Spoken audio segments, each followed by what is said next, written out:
Guys, welcome to my channel. So आज के episode में दिखाया जाता है अगले दिन वोंग ऑफिस जाता है और कहता है कि आज मैं फिर से लेट हो गया हूँ। फिर वोंग अपने मन में से उसे चिल्लाकर कहता है कि लुई ने अभी तक उसका जिक्र भी नहीं किया, जिसकी वजह से मैं पूरी रात सो भी नहीं पाया और उसके बारे में सोचता रहा। आखिर मैंने ऐसा क्यों किया? फिर वोंग उसी शौक में कहता है कि क्या ऐसा हो सकता है, क्या ऐसा हो सकता है कि वो मैंने किया। तुम जैसे ही ऑफिस में एंटर होता है तो कुछ स्टाफ के मेंबर आपस में बात कर रहे होते हैं। तो वो दोनों बात कर रहे होते हैं कि जुगनून ने शायद रिज़ाइन दे दिया है। क्या आपको पता है कि उन्होंने नौकरी से निकाला गया है या उन्होंने अपनी इच्छा से रिज़ाइन दिया है? फिर वो दूसरा कहता है कि मैंने इसके बारे में सुना था और वह अपने काम के प्रति काफ़ी ही ईमानदार थी। अगर उसे नौकरी से निकाला गया है ना तो उसके पीछे कोई ज़रूर कारण होगा। फिर वो जैसे ऑफिस का गेट खोलता है और अंदर लू को देखता है तो लुई वो को कहते हैं गुड मॉर्निंग वो। फिर वो सोचने लग जाता है कि जूनवान ने रिजाइन दे दिया है, शायद उसको मेरी एलर्जी के बारे में पता नहीं था।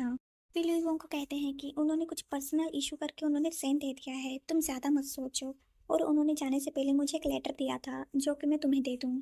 फिर जूनवान लेटर में लिखती है कि वो मैंने अपनी फैमिली इशू से अपना रिजाइन लेटर सौंप दिया है। ये बहुत ही दुख की बात है कि हम फ्यूचर में आके काम साथ में नहीं कर पाएंगे।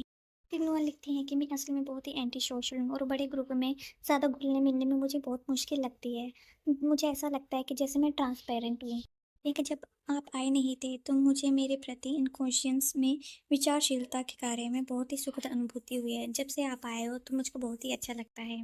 कहती हैं कि मेरी बात का गलत मतलब मत निकालो, मैं बस आपको धन्यवाद देना चाहती थी। एंड में मैं आशा करती हूँ कि आपके साथ सुचारू रूप से सब सही चलता रहे, साथ ही अपने आसपास मौजूदा खुशियाँ ढूंढते रहिए और अपना ध्यान रखना ना भूलिएगा। जब नुआन खुशी की बात करती है तो उनको लू याद आ जाते हैं और उसके गाल लाल हो जाते हैं। तो लू उसको कहते हैं कि तुम्हारे गाल अचानक से इतने लाल क्यों हो गए? तो वो कहते हैं कि नहीं नहीं सब ठीक है।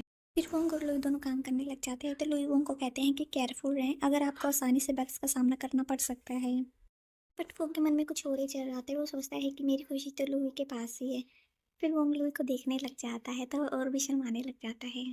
फिर लुई वोंग से पूछते हैं क्या क्या आपके मन में कुछ चल रहा है? तो वोंग हंस के कहता है कि नहीं नहीं, मेरे दिमाग में भी कुछ नहीं चल रहा। थोड़ी देर बाद वोंग उदास होकर बैठ जाते हैं। तो लुई उसको कहते हैं कि आज दोपहर में एक न्यू वीआर कैंप के लिए ट्रायल इवेंट होने वाला है, आप वहाँ जाकर मोटिवेशन ले सकते हैं। तो वो बड़ी खुशी के साथ कहता है कि ठीक है, मैं अकेले जा रहा हूँ क्या? तो कह रहे कि नहीं हम साथ जा रहे हैं। तो वो कहता है क्या?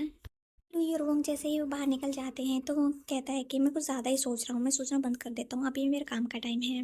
फिर वोंग की नज़र किसी पे पड़ती है अचानक से तो वो चलते चलते रुक जाते हैं और वो लुई को भी रोक देता है।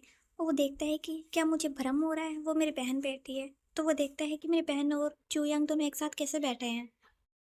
वीडियो आपको अच्छी लगी तो लाइक एंड कमेंट कर लीजिए। नेक्स्ट पार्ट के लिंक को फॉलो कर लीजिए। टाटा।